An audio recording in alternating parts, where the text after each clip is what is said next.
Hola a todos, vamos con una nueva entrega del tema diversidad territorial del Estado español. En esta ocasión vamos a ver 3 puntos.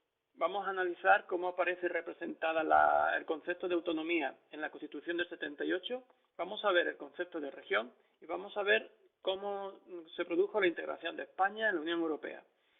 Vamos entonces con el contenido de hoy.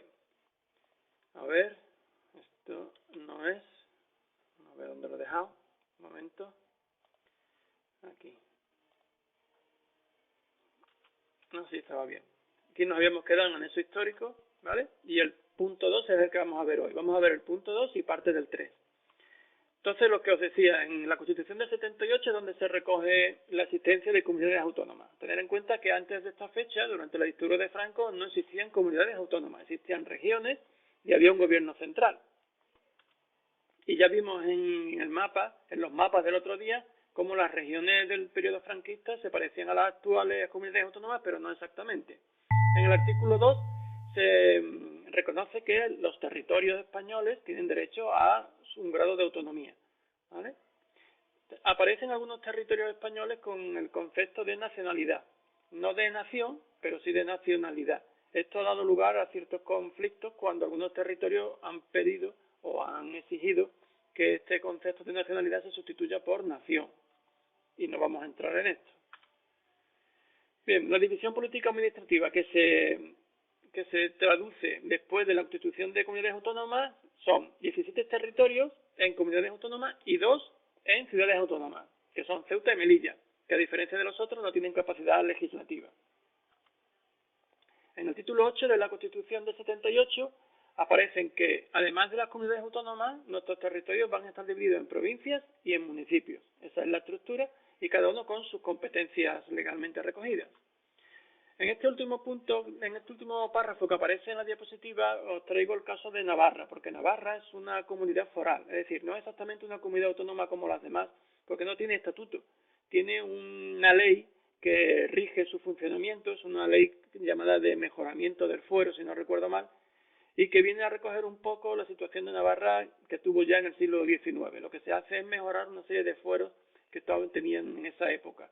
Los fueros son unos derechos, unos privilegios que no tienen el resto de los territorios, ¿vale? A diferencia de los demás. Quizás el único territorio que se asemeja un poco a Navarra en cuanto a tener una serie de, entre comillas, privilegios que no tienen los demás es el País Vasco, ¿vale? Bien, la Constitución otorga a las comunidades autónomas, a las 17 comunidades autónomas, una serie de competencias, que podéis ver entre paréntesis ahí, que pueden ser diferentes tipos, ¿vale? Desde política, educativa, en fin, están recogidas en sus estatutos, donde aparecen además una serie de instituciones que les son propias. Vamos a ver qué instituciones son. Aquí tenéis el Parlamento Autonómico, que tiene un sistema de elección igual que el Parlamento Nacional, a través del sufragio universal. Tienen su propio gobierno, que es donde reside el Poder Ejecutivo. Tiene las consejerías, que serían como los ministros a nivel nacional, cada uno con su área determinada. Y por último, dentro de las comunidades autónomas, el gobierno central se reserva también una institución que lo representa y que se encarga de administrar las competencias del Estado en el territorio autonómico. Es la delegación del gobierno, así se llama. Vale. Esto con respecto a la comunidad autónoma. El segundo punto era el de región. Tener en cuenta que el concepto de región es un concepto geográfico que puede tener muchas acepciones diferentes dependiendo del criterio que utilicemos a la hora de analizarlo, ¿vale?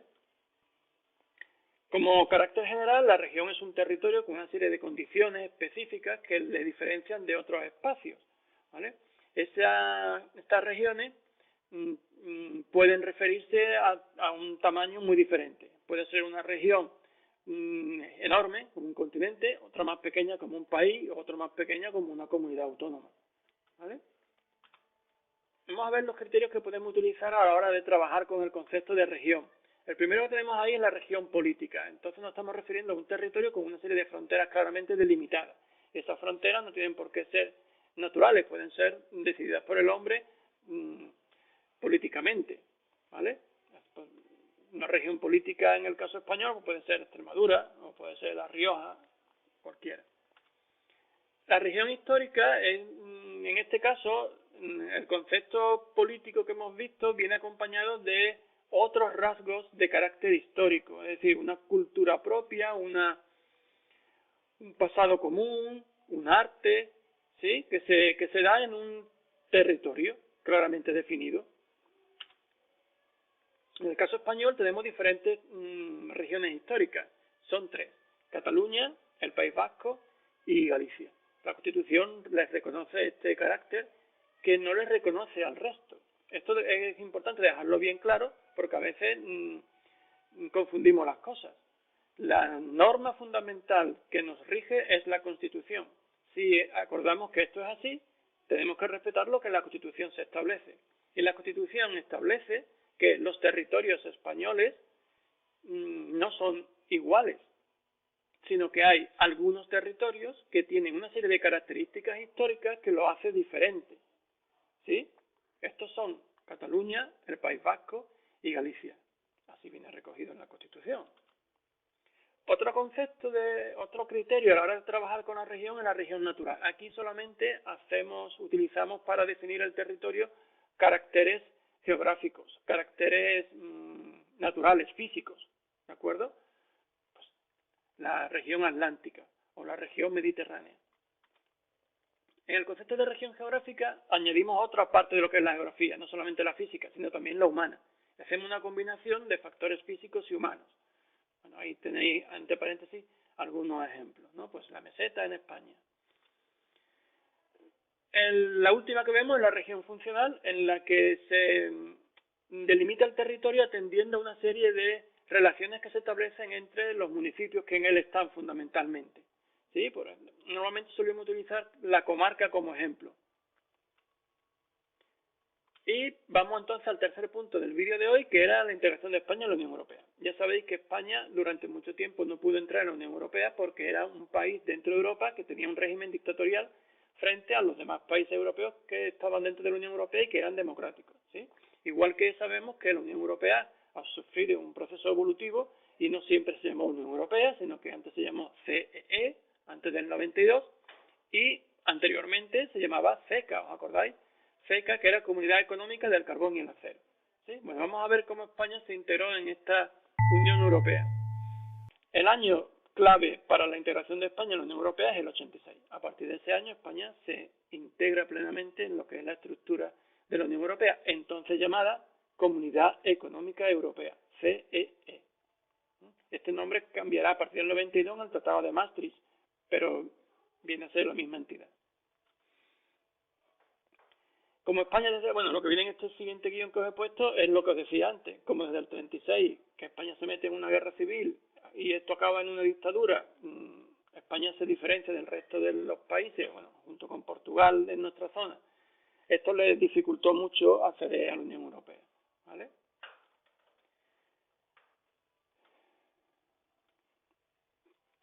Estas ideas siguen siendo lo mismo.